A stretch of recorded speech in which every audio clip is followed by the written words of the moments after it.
नमस्कार, म सरला घिमिरे हजुरहरूको समक्ष प्रस्तुत भएको छु। म विगत 5 वर्षदेखि जीएसपीएसएस अर्थात् विश्व शान्ति तथा अध्यात्म विज्ञान समाजमा सहभागी भएर योग साधनाहरू गर्दै आएको छु। यस संस्था जीएसपीएसएस का अध्यक्ष आचार्य राजन शर्मा गुरुदेवबाट निशुल्क रूपमा सधैँ बिहानको ब्रह्म मुहुर्तमा योग साधनाहरू निरन्तर चलिरहेको छ। यसको जुम आइडी रहेको छ 818822174949 र पासवर्ड रहेको छ स्मल लेटरको जीएसपीएसएस। यसमा हजुरहरू पनि निशुल्क रूपमा सहभागी भएर योगको लाभ लिनको लागि म हजुरहरूलाई आह्वान गर्दछु, स्वागत गर्दछु र यस क्रममा विगत 5 वर्षदेखि निरन्तर रूपमा योग साधना गर्दै आइरहेको अवस्थामा 600 घण्टाको योग प्रशिक्षण कार्यक्रममा म सहभागी भई 53 दिनको अनुसन्धान स्वयंमा नै गरेकी छु। गुरुदेवको सुझाव अनुसार मैले विशेष रूपमा 3 आसनहरू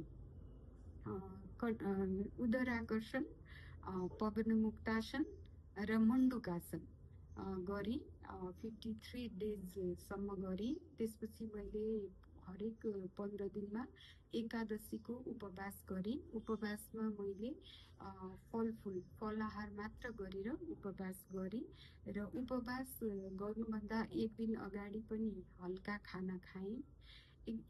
एकादशीको दिन मैले फलफुल मात्र सेवन गरेँ अनि भोलिपल्ट मैले पानी अनि जुस र त्यसपछि बल्ल ठोस कुराहरू खाएर उपवास तोडेँ।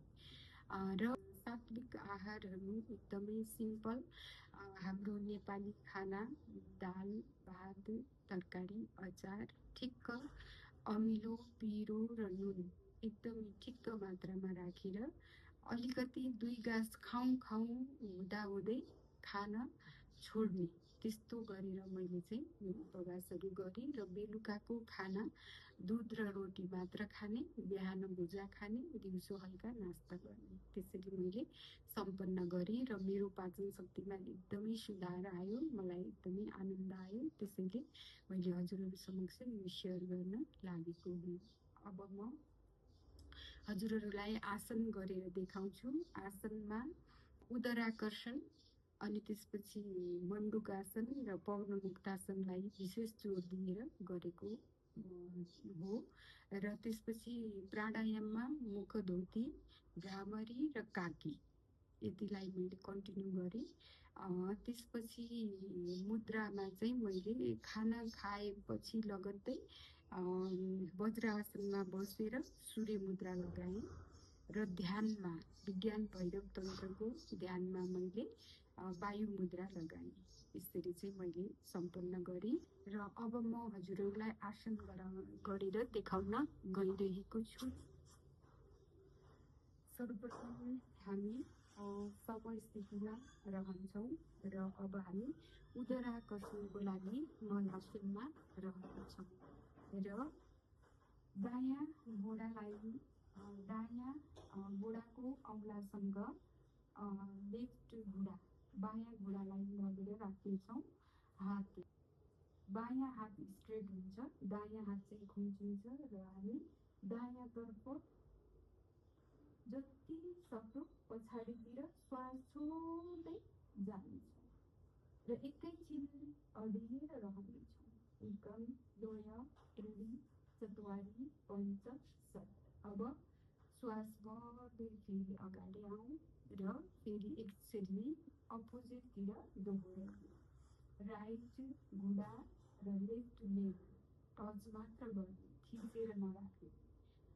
राइट ह्यान्ड स्ट्रेट हुन्छ, लेफ्ट ह्यान्ड खुम्चेको छ र बिस्तारै जति सकिन्छ हामी लेफ्टतिर जाउँ र श्वास छोड्दै गएका छौँ। एकैछिन अडिएर रहन्छौँ।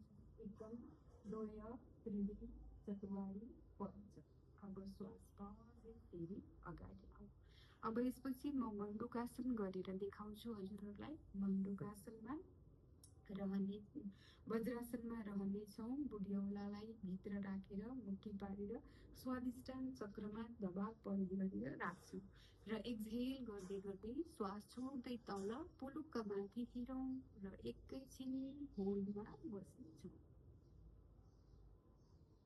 पवन मुक्तासन गरेर देखाउँछु। शवासनमा रहनेछौँ।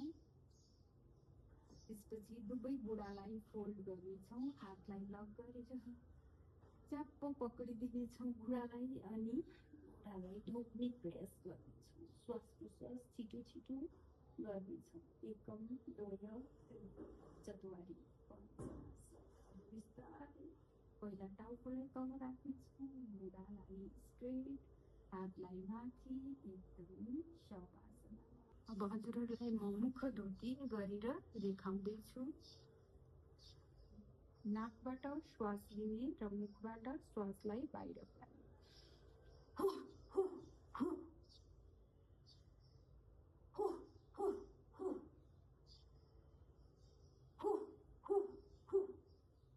अब भ्रामरी प्राणायाम गर्छौँ। त्यसको लागि सम्मुखी मुद्रा लगाएर भ्रामरी गर्न सक्छौँ।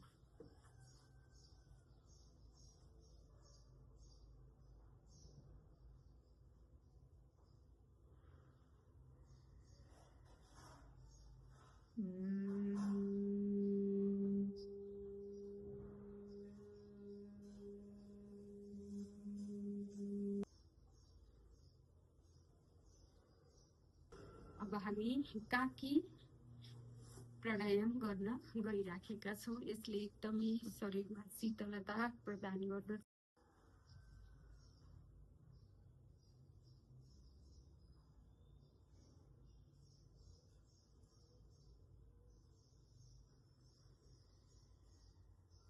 मुखबाट श्वासलाई भित्र भरेर नाकबाट फ्याल्ने।